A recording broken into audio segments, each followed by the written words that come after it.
Ladies and gentlemen, good afternoon. And we'll be requesting Honorable Martha Karua on behalf of our team to now deliver the statement. After that, we'll be available to take a few questions from your side. Thank you for your patience and understanding. Thank you.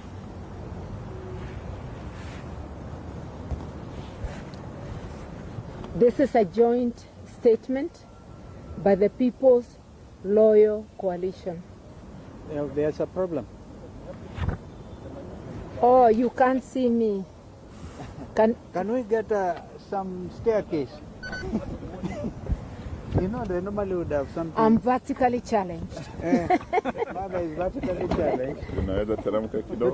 You know, it's possible. Critical issues confronting the country as the socio-economic crisis worsens. The recruitment of the Kenya Kwanza regime that has clearly lost the trust and confidence of a majority of Kenyan people. So far, the shortlisting process has left out Kenyans with credible qualifications and experience based on our assessment over the 1,400 who applied for positions. And it happened the same way with those who applied for chairperson. Quite a number of those who made the list have questionable credentials, and some of them have partisan interests and are either members of the UDA party and the ODM party or managing somebody within UDA. There are serious allegations of integrity and grave inherent conflict of interest. A number of the selected applicants are members of the executive structures of UDA and ODM and have in the last 3 years been beneficiaries of skilled public appointments by William Ruto and some by Ms. Odinga. We wish to point out the case of Joy Medieval. She has been the chairperson of the UDA Internal Dispute Resolution Committee. It is clear that Ms. MS Medieval is not eligible for consideration for appointment as IEBC Commissioner as stipulated in Article 88, 2A, Roman 2 of the Constitution. Given the clear position articulated in our supreme law of the land, why was MS Medieval shortlisted by the IB selection panel? This is a clear violation of our Constitution. More so, this is a great betrayal to young Kenyans who sacrificed their lives on June 25, 2024 in order to have a credible and independent commission, among other things. The cry of the Gen Z was transparency and accountability. Given the clear, Mr. Ruto's personal advocate is also set for an interview as a possible commissioner. We ask, how can a person bound by the principle of client confidentiality be expected to discharge his constitutional duty free of actual or perceived conflict of interest? Would he be non-partisan if he is recommended for the position? It is seemingly becoming plausible that the review of the original list was designed to accommodate the interests of the top members of government. Worse, there are growing concerns about the National Intelligence Service, which has recently been accused of abductions, torture of civilian disappearances, and other human rights crimes and illegalities. We challenge the IEBC selection panel to categorically explain how Ms. Medieval and Katwa Kigen were shortlisted, and the role, if any, of the NIS in the selection process. We also urge the panel, I want to add there, and anybody else who has conflict of interest, because there may be others whom we don't know and the public knows. We also urge the panel not to take part in any partisan actions that may pose an existential threat to the well-being of the people of Kenya by undermining electoral justice. And you know, electoral injustice has been a great problem in this country. The panel should only nominate persons who are beyond reproach and will carry out their functions in accordance with the Constitution of Kenya. We further demand that the principle of consultation and concurrence be implemented before the final appointment of the commissioners. Between Mr. Ruto and Mr. Odinga on one side and the opposition, which reflects the country's current reality. In other words, what we are saying is this: let there be consultations on one hand with Kenya Kwanza and its allies, and it's obvious ODM is an ally of Kenya Kwanza, and the opposition, which clearly, because the opposition touted in NADCO report for concurrence was the opposition in parliament. In parliament, the second largest party after ODM, which has now gone to government, is Wiper Party, led by my brother Kalonzo Musyoka. There is also the DAPK party and Jubilee, the wing led by Uhuru Kenyatta, the other wing having gone to KK. So when we talk of consultation and concurrence, we expect Ruto to consult His Excellency Kalonzo Musyoka, who will then gather the others and sit down for concurrence. Any appointment of the chairperson or commissioners without reverting to the opposition is totally unacceptable, and we will take whatever action is available to us, legal and political. On the violent early elections campaigns by UDA and ODM, following their unholy union, Mr. Ruto launched an aggressive campaign in Nairobi, accompanied by UDA and ODM officials. The disruptive early campaign featured marauding gangs who went on robbing and mugging sprees against unsuspecting Kenyans going about their everyday life under police protection. We say so because police were in view when people were being mugged and did nothing. Mr. Ruto also illegally exploited public resources to mobilize the paid up masses. The phony display of support failed miserably, and the preposterous fake promises of creating and distributing millions of free chapatis to Kenyans did not quell the people's rage against this discredited and rogue leadership. It begs the question that many are asking across the country: how desperate and to what new laws will this rogue regime sink to?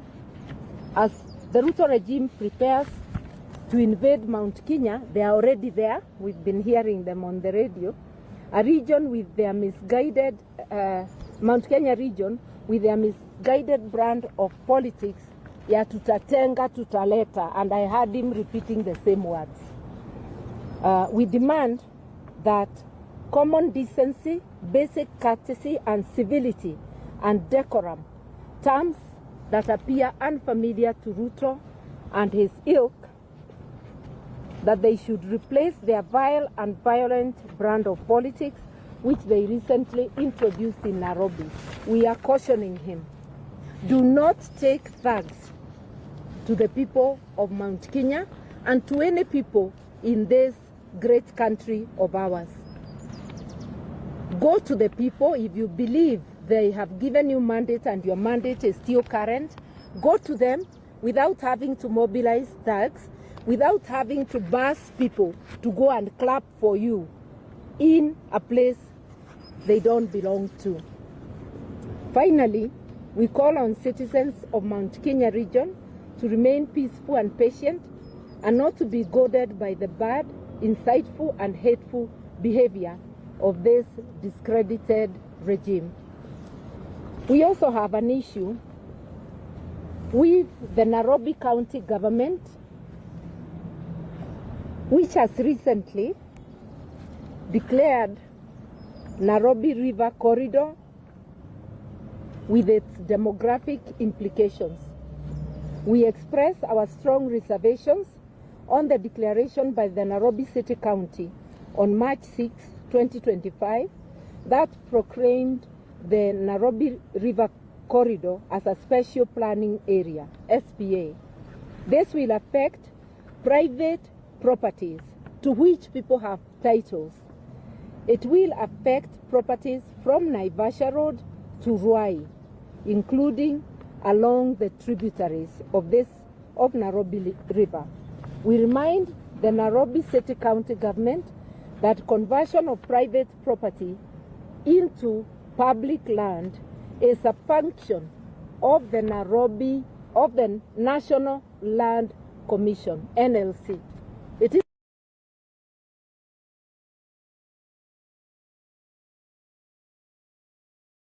role of the National Land Commission through this illegal and unconstitutional declaration. In order to make a declaration like this, noting that via the Constitution, rivers and lakes belong to the national government, not to counties. Therefore, if there is an idea to create this corridor, it must originate from the national government with a cabinet memo, with the necessary policy documents, and most importantly, there must be public participation and parliamentary approval. We categorically say that this move will change the political and demographic arrangement of Nairobi and must not be taken lightly. The People's Loyal Coalition will defend the interests of the people of Nairobi legally and politically. We thank you. Well done. Pole. Some water for Mother. So I think we can take some questions, a few questions you might have. I'll invite, yes, we can take 3, and then I'll invite His Excellency Stephen Kalonzo Musyoka to come and take this. Well, I assume the question is directed at, if it's at Mother, we can still go. You can shoot, we can still. She can still answer.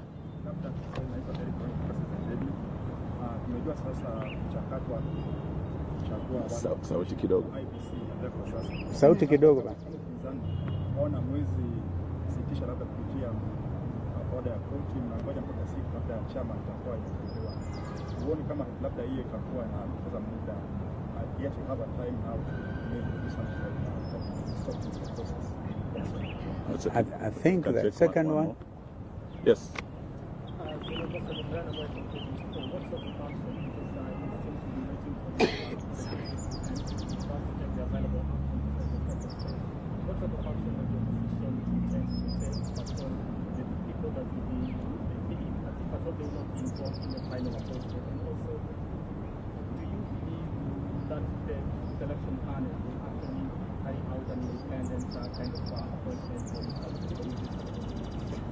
I think I can deal with those and my colleagues can add.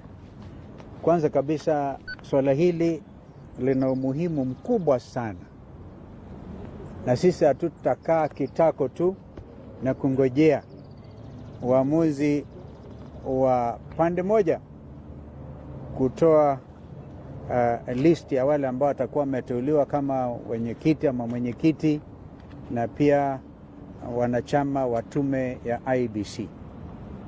Kama alivyosema dada yangu Martha, tuko tayari kuchukua hatua yoyote ile ambayo tunaonelea ina umuhimu, na hatutakaa tutungojee. Kwa hivyo kwanza, awamu ya kwanza ni kwamba walifanya ma-interview ya wale ambao walikuwa wanataka kuwa wenyekiti.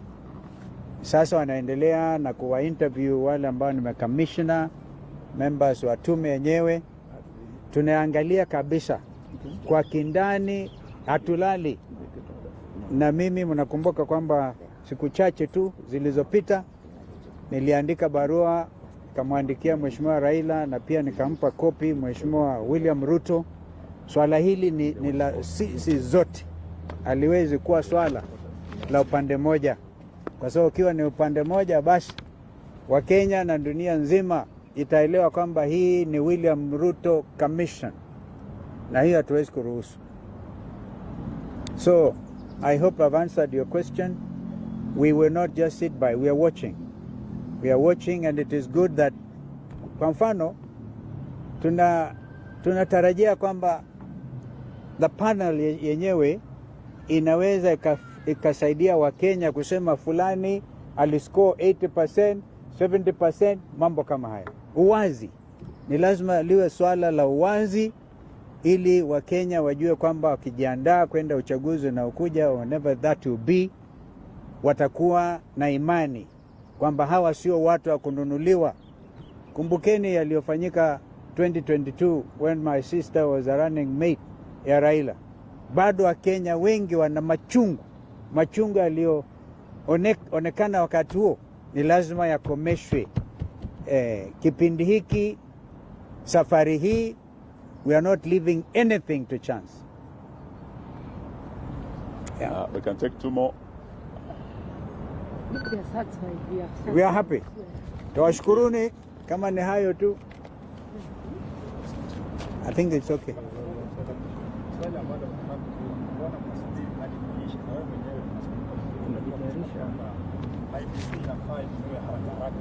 Haraka ina umuhimu sana. Haraka ni swala nyeti, my sister can add, lakini tuajiandaa. Nikwambia tuko tayari kungangana kwa vyovyote vile, politically, legally. Hatuwezi kuachilia hii bwana. Yeah, you can add. Oh, please add. Nafikiri umeuliza kwa Kiswahili, yule kwa Kimombo, but it's basically the same issue ya kwamba kwa nini tumengoja hadi sasa. Ukisikia statement yetu, tumesema pahala tumefikia sasa, lazima kuwe na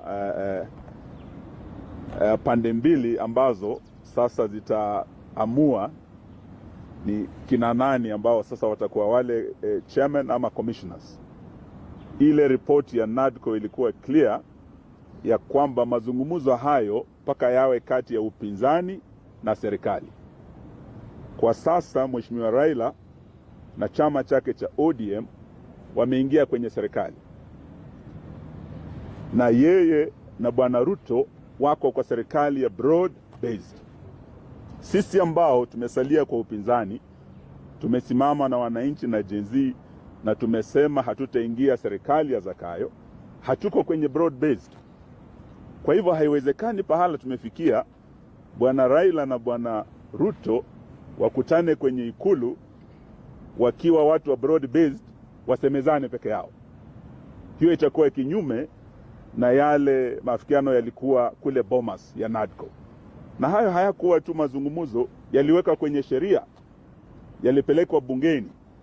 Kwa hivyo tuambia Bwana Ruto na Bwana Raila, kama wao walio serikalini sasa broad based watawacha upinzani nje, hatutakubaliana na uteuzi wa mwenyekiti ajaye. Na tuna haki kwenda mahakamani sababu tuliweka ile report kwenye sheria. Na ndio sababu kwa statement yetu tumesema masuala haya sasa tutashughulikia kisiasa na vile vile kisheria. Mawakili wetu wako tayari, wakili wetu Ndegwa Njiro wako hapa na wengine kuelekea mahakamani. Mheshimiwa Kalonzo kama aliyekuwa mwenyekiti wa NADCO ashamwandikia Mheshimiwa Raila barua kumkumbusha. Haya ndio maelewano tulikuwa nayo Bomas. wewe umeingia serikalini, na usituambie ati hauko ndani ya serikali. Watu walikuwa wanasema Mheshimiwa Kalonzo ndio watermelon, yani nje yako green, ndani yako red. Bwana Raila hawezi sema yeye ako kwa upinzani na anasema ako kwa serikali. Sasa Raila ndiye amekuwa watermelon kabisa. Na tumwambie haiwezekani uwe serikalini na uwe kwenye upinzani. It's as simple as that.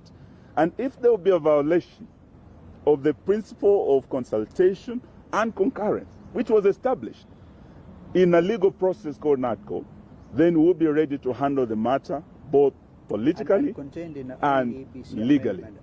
Thank you. I just wanted to add, there is a question he said, bona tunangojea. Hapana, hatukai kitako. Iko kazi inaendelea na utakuja kuiona. Thank you. Asante. Yes. Do you have faith in the selection panel to make an independent decision? I think you have Let that. us see it first. You have to. Well, for now, whether or not we have faith is actually overtaken by events. That's why we are watching. You see, the process that we went through, for example, to get included only one name of Ambassador Kokimoli, the kind of mud we were dragged through. And we said we cannot afford to wait. Let us see the product they come up with. And you know, the principle of consultation and concurrence will apply at the level when they have forwarded the 9 names to the president. Okay? Sorry, sorry, Njiru. I might actually give him the floor. That is when the principle of consultation and concurrence will apply, because 2 names will be taken to President William Ruto for selection as the chair of IEBC. Now that is where then they must consult with us. And another, is it 9 names? Yeah, 9 names will be sent to him for selection of 6 as IBC commissioners. Again, we must be involved. Umesikia kwa mfano hapa, huyu mama aitwa Joy Medivo, kwa mfano. Yeye uhakika hawezi akiingia huyo kama mwenyekiti kwa mfano, huyo ni Ruto. Ruto kabisa. Hatuwezi. Jameni, Wani Chebukati was good enough at the time. We can't afford it. And the country cannot afford it. And the future generations are now saying, kipindi hiki, safari hii, ni Wakenya wajikomboe. Yes, sir. So can you say the constitution of IEBC now hangs in limbo? Oh, no. Yeah, that's a very quick conclusion. Yeah, mother told you, hatukai kitako. And yet we don't want to delay the process, because we're also aware William Ruto may want this thing prolonged mpaka ikimaliza 2026, waseme songesha uchaguzi to 2032. It will not happen. Thank you. Asanteni sana. I think that is enough for today. No,